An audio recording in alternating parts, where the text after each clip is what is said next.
Omkar Maurya classes पर आप सभी लोगों का स्वागत करता हूं। और आज की इस वीडियो में हम जो है कक्षा जो 12वीं का प्राचीन इतिहास है उसको आज पढ़ने वाले हैं।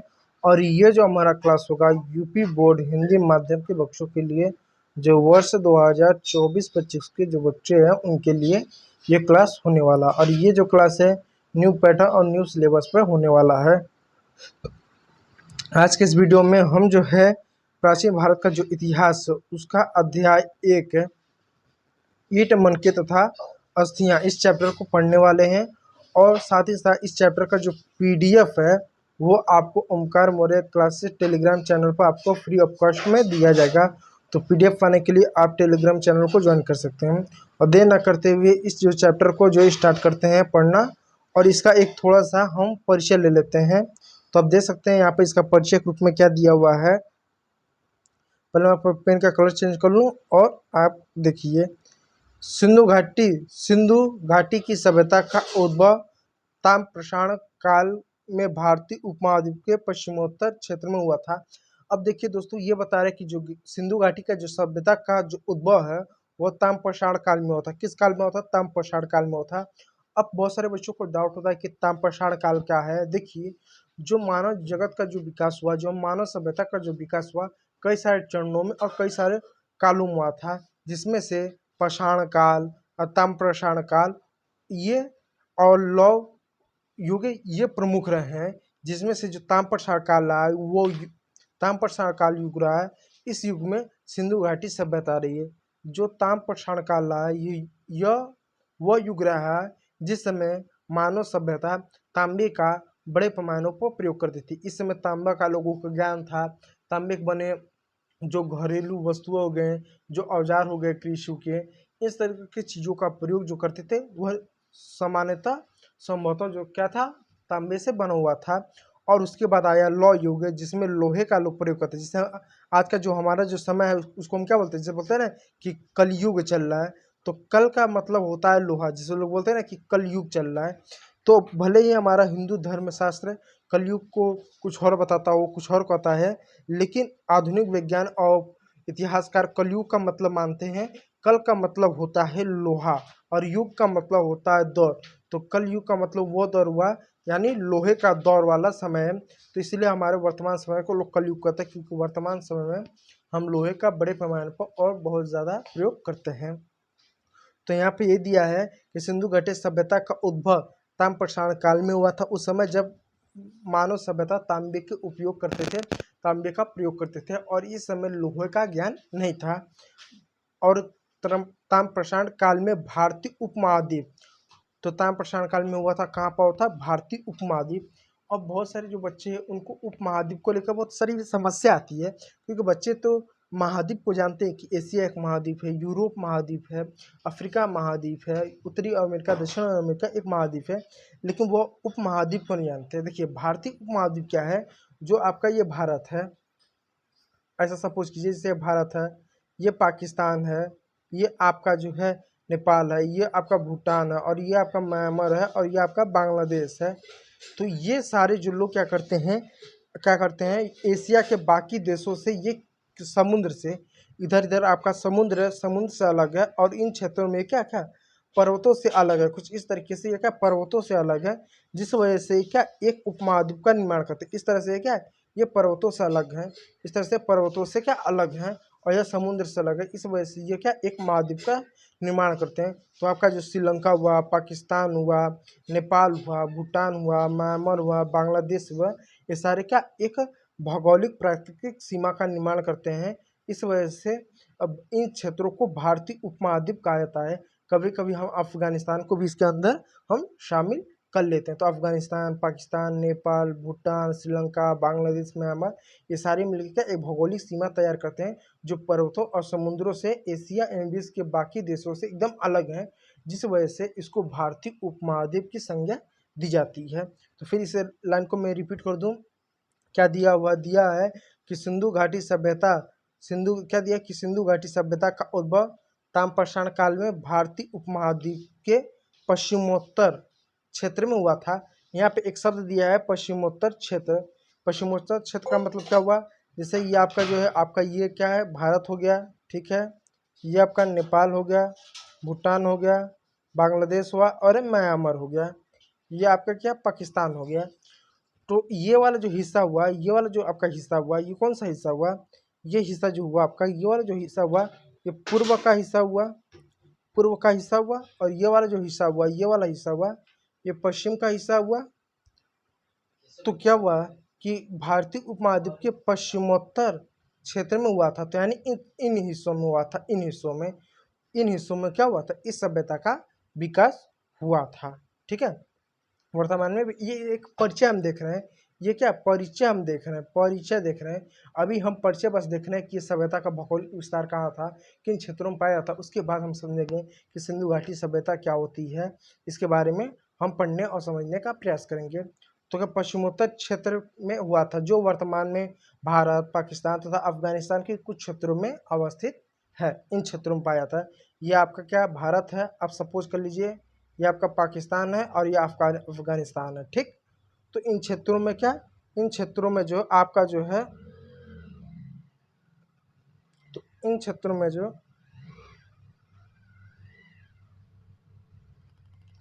इन क्षेत्रों में जो आपका जो है, इन क्षेत्रों में जो आपका क्या कैसे पाया जाता है, इन क्षेत्रों में आपको जो है, इन क्षेत्रों में ये जो सभ्यता है, ये किस तरह से, इस तरह से कुछ त्रिभुजा आकार में कुछ इस प्रकार से पाई जाती है, कुछ इस प्रकार का क्या त्रिभुजा आकार में ये सभ्यता आपको देखने को मिलती है। भारत हुआ, पाकिस्तान हुआ, अफगानिस्तान के कुछ ये हिस्सा, ठीक है। अब आगे देखिए, इसका अवस्थित है।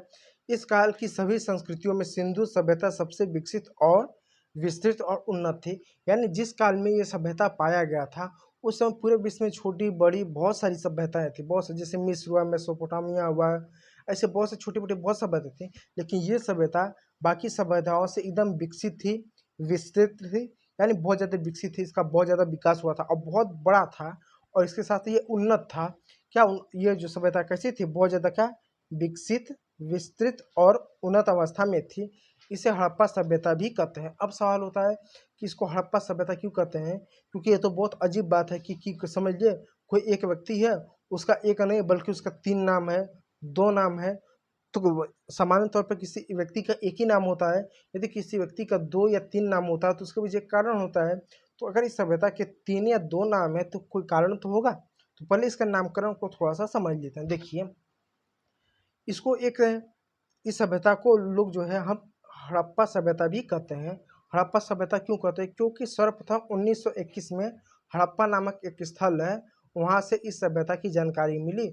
और इतिहास में ऐसी परंपरा है कि जब किसी संस्कृति, किसी सभ्यता की सर्वप्रथम जानकारी जिस क्षेत्र से होती है, उस सभ्यता का नामकरण उस क्षेत्र के आधार पर किया जाता है। तो हड़प्पा सभ्यता नामक स्थल से इसका जो है अवशेष मिला था, तो इसलिए हम इसका हड़प्पा सभ्यता नाम कह देते हैं। अब दूसरा सवाल उठता है, क्या इस सभ्यता की सर्वप्रथम जानकारी हड़प्पा नामक स्थल से हुई थी? तो इसका जवाब है नहीं, इसका जवाब है नहीं। इस सभ्यता की जानकारी और भी बहुत सारे क्षेत्रों से इसकी मिली थी, लेकिन सर्वाधिक और सुव्यवस्थित आप कह लें प्रमाण जो है हड़प्पा नामक स्थल से मिलती है। अब इसको मैं आसान भाषा में या व्यवहारिक भाषा में मैं आपको समझाता हूँ। देखिए, ये जो हड़प्पा सभ्यता था, जब इसका पतन हो गया, जब इनका अंत हो गया, तो मान लिया हड़प्पा सभ्यता थे, यहाँ के लोग यहाँ पर ऐसे रहते थे कि ये घर थे, ये मकान ये मकान थे, ऐसे ये लोग रहते थे। और किसी कारण से इनका मान लीजिए पतन हो गया। और जब किसी कारण से इनका जब पतन हो गया तो ये पूरे टूट फूट गए, ये सारी चीज़ें क्या टूट फूट गए, ये चीज़ें टूट फूट गए, इस तरह के क्या ये चीज़ें क्या हुआ टूट फूट गए। अब जब टूट फूट गया तो इसी जगह पर क्या हुआ, इसी जगह पर क्या हुआ, कुछ समय बाद नए लोग आए, नए लोग आए, क्या जैसे नए लोग आए, अब नए लोग हो सकता है किसी विश्व के दूसरे कोने से आए होंगे या इस कोने से आए होंगे। और नए लोग आकर क्या इस ज़मीन पे, अब ये सारे लोग क्या जो नए लोग आए, ये इस मध्य एशिया से आए, कोई और कहीं से आ गया, ये लोग आकर क्या होने लगे, अब इस ज़मीन पे, अब इस पर यहाँ पर मकान बना के रहने लगे, रहने लगे, रहने लगे। अब ये रहने लगे, फिर बाद में इनके वंश आने लगे और धीरे धीरे यहाँ पर रहते रहते इनको 100 साल, 200 साल, 1000 साल ऐसे समय बीतता चला गया, और इनके वर्तमान में जो ये इनके वंश के लोग यहाँ पर अब जो है रह रहे हैं, ठीक है, रह रहे हैं। अब इनको नहीं मालूम था कि जब यहाँ पर रहने आए तो इससे पहले एक सभ्यता, ये एक सभ्यता थी, इन लोगों का अंत हो गया और इनके जो भी मकान थे अवशेष थे ये दब के सड़ गल के जमीन के अंदर ही समाहित हो गया। अब इनको नहीं मालूम। अब इसी जमीन पर इन लोगों ने क्या किया, घर बनाया। अब इस घर बना के 200 साल से, 1000 साल से, 500 साल से यहाँ पर लोग रह रहे हैं। अब यहाँ पर जब लोगों ने क्या किया, आधुनिक दौर में आधुनिक दौर में ये वो सभ्यता है, जब इसका पतन हो गया फिर उसके बाद इस सभ्यता के ऊपर नए सारे लोग आने लगे, लोग आकर रहने लगे। अब ये जो लोग रह रहे हैं, ये लोग रह रहे हैं 1000 साल से, 2000 साल से, 3000 साल से, ऐसे कई सालों से लोग मानव सभ्यता यहाँ पर रह रही है। उनके वंश आते आते गए और यहाँ पर रहते गए, ठीक है। अब मान लीजिए ये जो लोग हैं, जब 18वीं शताब्दी आया, 18वीं ईस्वी आया, तो लोगों ने जब खेती करना प्रारंभ किया, खेती करना, क्योंकि उस समय 28 सदी आता थे, कृषि का और अच्छा विकास हो गया था। खेती करना जब स्टार्ट किया था, या जब कभी भी बिल्डिंग वेल्डिंग बनाते थे, बहुत ऊंची ऊंची बिल्डिंग बनाते थे, जब वो नींव की खोदाई करते थे, क्या करते थे, नींव की खोदाई करते थे, या कभी कभी धन की लालच में कि जमीन के अंदर क्या पता धन हो, उसके लिए जमीन में गड्ढा खोदते थे, या कभी सुरंग बनाते थे, या कभी रेल की पटरियां बिछाने के लिए कुछ भवन निर्माण जैसे कुछ काम करते थे। तो जब जमीन के अंदर जब गड्ढा खोदे थे, तो ये जो सभ्यता थी, जो इस जिसका अंत यहाँ पर हो गया था, ये मर गए थे, इनके भवन, ये लोग, इनके वस्तु सारे इसी में दफन हो गया था। और कुछ समय बाद यहाँ पर मिट्टी की परत इतनी मोटी चढ़ गई थी। अब जब ये गड्ढा खोदेंगे, जब खेती करते थे, जब मकान बना के गड्ढे खोदते थे, तो खोदते खोदते क्या जमीन की यहाँ पर आप पहुँचते थे, तो यहाँ पर क्या होता, कभी मानव का कंकाल मिल जाता था, कभी यहाँ पर खेती करते खोदते थे तो यहाँ पर कोई बर्तन मिल जाता था, कभी यहाँ पर धन की लाश में खोदती करते थे तो यहाँ पर कुछ दर्पण पर कोई मेकअप के सामान मिल जाता था। तो लोग समझ नहीं पाते थे कि जमीन के अंदर जो अजनबी चीजें मिल रही हैं उसका क्या मतलब है। और कुछ इतिहासकारों को इन लोगों ने दिखाया कि देखो भाई, खेती करे जमीन से ये चीज निकल गया, बिल्डिंग बनाने की नींव खोद रहे थे, इतना गहरा खोदा, ये चीजें मिल गई, या खजाने के लालच में खोद हम मिट्टी में जमीन के अंदर गड्ढे खोद रहे थे, हमको ये मिल गया। तो जब इतिहासकारों को लोगों ने दिखाया, तो कुछ इतिहासकारों ने इस चीज़ों को क्या किया, अध्ययन किया, और अध्ययन करके इसको वैदिक काल से जोड़ा। इन्होंने कहा कि ये वैदिक काल से है, कि जब आर्य आए थे तो आर्यों के कुछ अवशेष रहे होंगे, क्या पता आर्य इस मकान में रहते थे, अपने घर के नीचे कुछ चीज़ों को गाड़ दिया होगा, कुछ कीमती चीज़ों को गाड़ दिया होगा और भूल गए होंगे, या उनकी मृत्यु हो गई होती, या वो निकाल नहीं पाए होंगे और वो उधर ही दफन हो गया होगा। ऐसे बहुत सारी चीज़ों को उन पुरातात्विकों ने, इतिहासकारों ने बताया, और वो अच्छे से बता नहीं पाए, वो समझ नहीं पाए कि ये जो जमीन के अंदर जो अजीबोगरीब जो बर्तन निकल रहे हैं, जो वस्तु निकल रहे हैं, जो कंकाल निकल रहे हैं, असल में वो एक नई सभ्यता या भारतीय उपमहाद्वीप की सबसे पुरानी सभ्यता की हो सकती है। वो जो भी इतिहासकार थे, जैसे कनिंगम हो गए और भी 2-3 इतिहासकार हो गए, पुरातात्विक इतिहास हो गए, ये सब लोग वैदिक काल से जोड़ते थे। कुछ लोग तो इसको बुद्ध काल से जोड़ते थे, गौतम बुद्ध के समय से जोड़ देते थे, अशोक के समय से जोड़ देते हैं। वो असफल है, उनको बर्तने मिले, कुछ स्टैंप मिला, स्टैंप समझते हैं ना, कुछ मुहरे मिला, और उसको कालखंड को जोड़ने में कि किस समय का ये रहा होगा, उसको जोड़ने में ये असफल है। लेकिन हुआ क्या कि 1921 ईस्वी में दयाराम साहनी नाम के एक व्यक्ति थे, इन्होंने क्या हड़प्पा नामक स्थल के उत्खनन किया। जब इनको भी पता चला कि भाई जमीन के अंदर कुछ अजीबोगरीब चीज़ें निकल है, कहीं पर मिट्टी खुदाई करने पर कहीं बर्तन मिले, तो कहीं पर पकी हुई ईंटें निकल रही है, कहीं बर्तन निकल रहा है, तो ये जो कि इतिहासकार थे, पुरातात्विक थे, तो इन्होंने क्या किया, उसका उत्खनन किया और सोचा कि क्यों भाई यहाँ पर अजीबोगरीब हुए चीज़ें निकले। पूरा अच्छे से खोदा, उसका उत्खनन किया, उसका अध्ययन किया, और अध्ययन करने के बाद उनको पता चला कि जो लोग बोलते थे कि ये वैदिक काल से है, आर्यों से संबंधित है, उन्होंने कहा नहीं, ये आर्यों से संबंधित नहीं है। आर्यों से पहले भी एक बहुत पुरानी सभ्यता थी, क्योंकि आर्य जो है, वो ऐसा माना जाता है कि लगभग आज से 2500 साल पहले आर्य आए थे, ऐसा मानते हैं। इन्होंने कहा नहीं, ये जो बर्तन मिल रहे हैं, ये जो ईंटें मिल रहे हैं, ये लगभग आज से 4000 से लेकर 2500 साल के बीच के पुरानी ये सारी वस्तु मिल रही हैं। इतनी पुरानी वस्तुएं हैं आज से, उन्होंने जुड़ना प्रारंभ किया।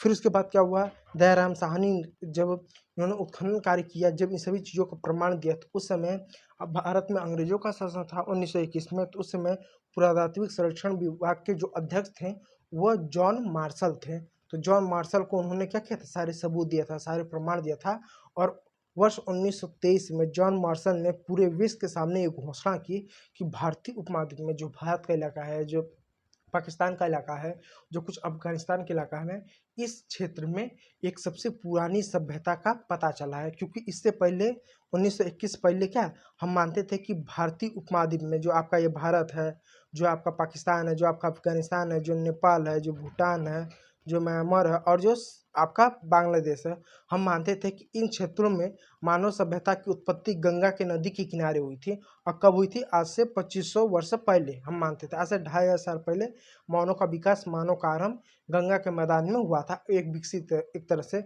लेकिन उन्होंने कहा नहीं कि आज से 4000 से लेके 2500 साल पहले एक विकसित सभ्यता थी। और ये सभ्यता कहाँ पर थी? ये जो सभ्यता कहाँ पर थी? ये सभ्यता क्या थी? ये सिंधु नदी, ये जो सभ्यता थी कहाँ पर थी? ये सभ्यता कहाँ पर थी? ये सिंधु नदी और इसके सहायक नदियों के किनारे थी। यानी इस गंगा नदी से पहले भी एक पुरानी और विकसित सभ्यता थी। वो कहाँ पर थी? सिंधु नदी के किनारे थी, सिंधु नदी की नदियों के किनारे थी। तो इन्होंने क्या प्रमाण दिया? जॉन मार्शल ने। तो 1921 में दयाराम साहनी ने उत्खनन किया और 1923 में जॉन मार्शल ने पूरे विश्व के सामने ये चीजें रखी कि एक पुरानी विकसित एक सभ्यता थी। ठीक है, तो जब इतिहासकाल में एक ऐसी परंपरा है कि जब किसी नई सभ्यता की जानकारी सर्वप्रथम जिस स्थान से मिलती है, तो क्योंकि उससे पहले भी बहुत जगहों पर इसके प्रमाण मिले, लोगों ने गलत समय से जोड़ा, गलत काल से जोड़ा, गलत सभ्यताओं से जोड़ा, इसलिए उसको मान्यता नहीं दिया जाता है। लेकिन 1921 में जो दयाराम साहनी ने जो खोजा था और उन्होंने बाकायदा प्रमाण दिया था, उन्होंने बताया था कि एक नई सभ्यता है, इसलिए इस सभ्यता को हम हड़प्पा सभ्यता कहते हैं। अब देखिए, हड़प्पा नाम लोगों को बड़ा अजीब लगता है कि हड़प्पा क्या। देखिए, हड़प्पा मुख्य रूप से एक स्थल का नाम है, एक स्थल का नाम है। जैसे अपने देश का नाम भारत है, आपके राज्य का नाम यूपी है, उत्तर प्रदेश है, तो इसमें क्या अजीब है? वैसे हड़प्पा पाकिस्तान में एक स्थल है। ठीक है, हड़प्पा क्या है? एक स्थल है। तो अब हड़प्पा एक जो कि स्थल है, और हम नहीं जानते कि आज से जब 4000 साल पहले से लेके 2500 साल पहले जो ये सभ्यता थी, उस समय इस क्षेत्र को किस नाम से जानते थे? हमको नहीं मालूम कि हमें हमें थोड़ा ना कोई इसको बता सकता है कि आज जो भारत का नाम है, तो आज से 4000 साल पहले भारत को किस नाम से जाना जाता था? कोई नहीं बता सकता। लेकिन हमको कुछ प्रमाण मिले, कुछ स्रोत मिले, तो हम कह सकते हैं कि क्या पता 4000 साल पहले जो लोग रहते थे भारत में, वो भारत को इस नाम से जानते थे। ठीक है, तो वैसे ही आज से 4000 साल पहले, 3000 साल पहले जो वो शहर थे, उनके उन शहरों का क्या नाम था, किस नाम से वो लोग जानते थे, वो आज हमको नहीं मालूम। इसलिए जो हमको प्रमाण जिस शहर से मिला है, जिस क्षेत्र से मिला है, उसी क्षेत्रों के आधार पर उस शहर का नाम रखते हैं। कहने का मतलब ये समझिए, जैसे मान लीजिए ये भारत है, ठीक। अब भारत की इन 2 4 6 जगहों से हमको मान लीजिए कुछ सबूत मिले, कुछ बर्तन, कुछ मिट्टी, कुछ मुहरे मिल गए। अब हमको नहीं मालूम ना कि आज से 4000 साल पहले इन शहरों का क्या नाम था।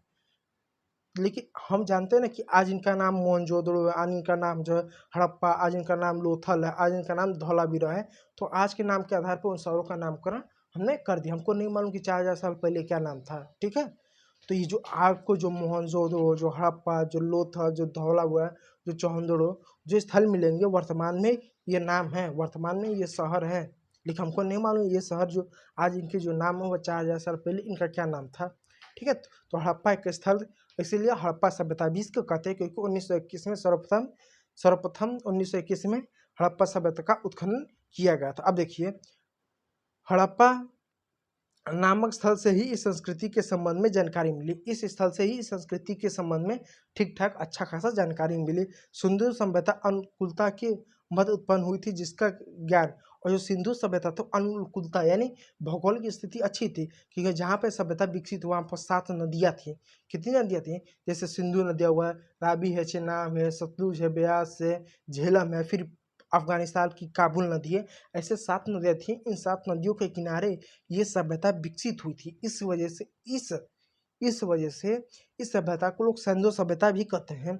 सिंधु सभ्यता क्यों कहते हैं? क्योंकि ये जो सभ्यता थी वो 7 नदियों के किनारे विकसित हुई, जिसमें काबुल नदी हुआ, चिनाब है, रावी है, सतलुज है, ब्यास है, ठीक है, सिंधु है। ऐसे 7 नदियों के किनारे ये सभ्यता जो है विकसित हुई थी। इस वजह से इस सभ्यता को लोग सिंधु सभ्यता कहते हैं, सभ्यता कहते हैं। हालांकि इसका एक प्रसिद्ध नाम सिंधु घाटी सभ्यता भी है। तो इसको भी सिंधु सभ्यता कहते हैं। कुछ लोग इसको सिंधु घाटी सभ्यता कहते हैं। अब कुछ लोग इसको सिंधु घाटी सभ्यता क्यों कहते हैं, क्योंकि ये जो नदी है इसके जितने भी अवशेष आपको मिलेंगे वो सब के सब कहाँ आपको मिलेंगे, और आपके सब के सब आपको सिंधु नदी के किनारे मिलेंगे, इसलिए इसको सिंधु घाटी सभ्यता भी कहते हैं। तो ये जो सभ्यता है इसके 3 नाम है, एक हड़प्पा सभ्यता हड़प्पा नामक स्थल से मिलने की वजह से, दूसरा सिंधु सभ्यता क्योंकि 7 नदियों के किनारे ये विकसित हुई थी, तीसरा सिंधु घाटी सभ्यता क्योंकि सिंधु घाटी सभ्यता के किनारे ही बड़े पैमाने पर हमको स्थलों की जानकारी, नगरों की जानकारी, शहरों की जानकारी मिलती है, इसलिए इसको 3 नाम से जानते हैं, हड़प्पा सभ्यता, सिंधु सभ्यता, सिंधु घाटी सभ्यता। कभी भी नाम में कन्फ्यूजन मत होइएगा, ठीक है। चलिए अब आगे देखते हैं। और ये जो थी सिंधु घाटी सभ्यता थी अनुकूलता के मध्य उत्पन्न हुई थी, यानी अब बाकायदा यहाँ पर नदी थे, अब मैदानी इलाका था जहाँ पर कृषि किया जा सकता था, जंगल थे, इस तरह की चीज़ें थी जिससे पशुधन का प्रयोग किया जा सकता था, पशुपालन किया जा सकता था, कृषि किया जा सकता था और चीज़ें किया, इसलिए ये सभ्यता बहुत विकसित हुई थी। क्योंकि इसके पुरातात्विक अवशेष और पर क्योंकि इसके पुरातात्विक अवशेषों से अब यहाँ देखिए एक शब्द आ रहा है पुरातात्विक अवशेष। अब पुरातात्विक अवशेष क्या होते हैं, यहाँ पे एक शब्द आया पुरातात्विक अवशेष। अब पुरातात्विक अवशेष का देखिए, इतिहास को जानने के 2 अवशेष होते हैं, एक साहित्यिक होते हैं, एक पुरातात्विक होते हैं। साहित्यिक में क्या हुआ, जैसे मिट्टी के बर्तन हो गए, ईंट हो गया, कोई आपका सिक्का हो गया, कोई स्टैम्प हो गया, कुछ कपड़े हो गए, कुछ कब्र हो गया, कुछ बर्तन हो गए, कुछ खेती का औजार हो गए, कुछ हथियार हो गए, ये सारे पुरातात्विक स्रोत में आता है। जैसे मान लीजिए कोई किला हो गया, जैसे कोई किला हो गया, कोई बर्तन हो गया, कोई घर हो गया, कोई हथियार हो गया, कोई बर्तन हो गया, मान लीजिए कोई सिक्का हो गया, कोई अन्य सारी चीज़ें, ये सारी चीज़ों को क्या पुरातात्विक स्रोत मानते हैं, पुरातात्विक अवशेष मानते हैं। तो इनका जब हमने बर्तनों का अध्ययन किया, ईंटों का अध्ययन किया, मिट्टी के बर्तनों का अध्ययन किया, और जो है इनके द्वारा उपयोग में लाए जाने वाली जो औजार थे खेती के लिए, उन सबका जब हमने अध्ययन किया, इनकी अस्थियों का, कब्रों का अध्ययन किया, तो पता चलता है कि यहाँ पर बाकायदा परिवहन था, परिवहन के लिए जानवर भी थे, परिवहन के लिए नदी का भी प्रयोग करते थे, कहीं से आने जाने के लिए, कहीं से आने जाने के लिए सड़कों का प्रयोग करते थे, और इसके साथ व्यापार भी होता था, व्यापार सड़कों से भी होता था, नदियों से भी होता था, तकनीकी था, जैसे कुछ औजार बनाने के लिए तकनीक था, कुछ मेकअप के सामान भी बनाते थे, कुछ अन्य चीज़ें बनाते थे ये सारे लोग, उसकी भी तकनीकी था, उत्पादन करते थे, उत्पादन जैसे कि खेती में गेहूँ, जौ, बाजरा, सरसों उगाते थे, इसके साथ साथ गाय, भैंस, बकरियों को भी पालते थे, सूअर को भी पालते थे, इन सभी चीज़ को पालकर दूध और मांस के लिए इनका उत्पादन करते थे, और इसके साथ साथ नियोजित नगर व्यवस्था के तत्व भी प्राप्त हुए, जैसे पक्के सड़कें थे, पक्की नालियाँ थे, 2 मंजिले भवन थे, इस तरह की चीज़ें क्या हमको हड़प्पा सभ्यता से हमको जो है प्राप्त होती है। तो ये जो रहा, ये क्या रहा, ये हड़प्पा सभ्यता का एक संक्षिप्त परिचय रहा। अब उसके बाद जो है इस सभ्यता के बारे में अन्य चीज़ें जानेंगे, जैसे कि इस सिंधु घाटी सभ्यता का भौगोलिक विस्तार के बारे में जानेंगे, अन्य चीज़ों को जानेंगे। तो ये जो चीज़ें आज नहीं जानेंगे, ये हम कल जानेंगे। और बच्चों लोगों का बहुत ज़्यादा सवाल आता है कि आप जो ये पीडीएफ से पढ़ाते हो, एनसीईआरटी से क्यों नहीं पढ़ाते हो, तो मैं बता दूं ये एनसीईआरटी ही है, एनसीईआरटी ही है। एनसीईआरटी है मतलब जो एनसीईआरटी के जो पॉइंट है, जो इंपॉर्टेंट की टर्म है, उसको मैंने पीडीएफ में मैंने टाइप करा दिया। जैसे समझिए आपका जो एनसीईआरटी जो आपका इतना बड़ा था, अब इतने बड़े में बहुत सारी चीज़ें काम में नहीं थी, जैसे इधर 2-4 लाइन काम की थी, इधर 2-4 लाइन काम को थी, तो उसको मैंने इसको और इसको जो है मैंने यहाँ पर लिख दिया ताकि आप अच्छे से समझ जाए, अच्छे चीज़ों को पढ़ पाएँ, ठीक है। एनसीईआरटी पर के आधार पर ही हम पढ़ाते हैं। और इस पीडीएफ को पाने के लिए आप देखिए ऊपर देखिए ओमकार मौर्य क्लासेस जो यूट्यूब चैनल है, इसको सब्सक्राइब कर लीजिएगा, और टेलीग्राम चैनल इसी नाम से ओमकार मौर्य क्लास, उसको जो है आप जो है ज्वाइन कीजिएगा, जहाँ पर आपको ये पीडीएफ जो है, जब हमारा ये लेक्चर पूरी तरह से, जब हमारा चैप्टर पूरी तरह से कंप्लीट होगा, तो आपको जो फ्री ऑफ कॉस्ट आपको दे दिया जाएगा। तो आप हमारे साथ जुड़े रहें, और वीडियो अच्छा लगा तो एक लाइक करिएगा, चैनल को सब्सक्राइब कीजिएगा। Thank you for watching my video.